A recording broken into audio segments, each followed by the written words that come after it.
Hello বন্ধুরা, তো চলো আজকে তোমাদের সাথে একটা দারুণ আলুর দম রেসিপি শেয়ার করব। দেখো, ফার্স্টেই আলুগুলো আমি সেদ্ধ করে নিয়েছি, আর এদিকে নিয়েছি টমেটো আর কাঁচা লঙ্কা, আর এখানে আদা বাটা, আর সাথে শুকনো লঙ্কা বেটে নিয়েছি। আর দেখো, এখানে দইয়ের মধ্যে একটু আলুর দম মশলা দিয়ে ভালো করে মিশিয়ে রাখবো।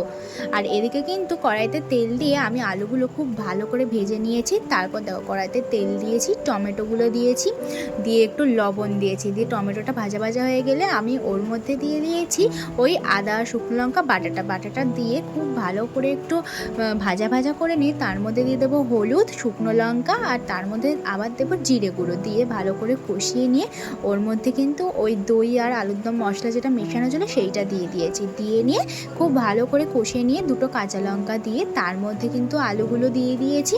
দিয়ে খুব ভালো করে একটু কষিয়ে নিয়ে তার মধ্যে সামান্য জল দিয়ে ভালো করে একটু মিশিয়ে নিলেই কিন্তু একদম রেডি আমাদের আলুর দম। তো চলো।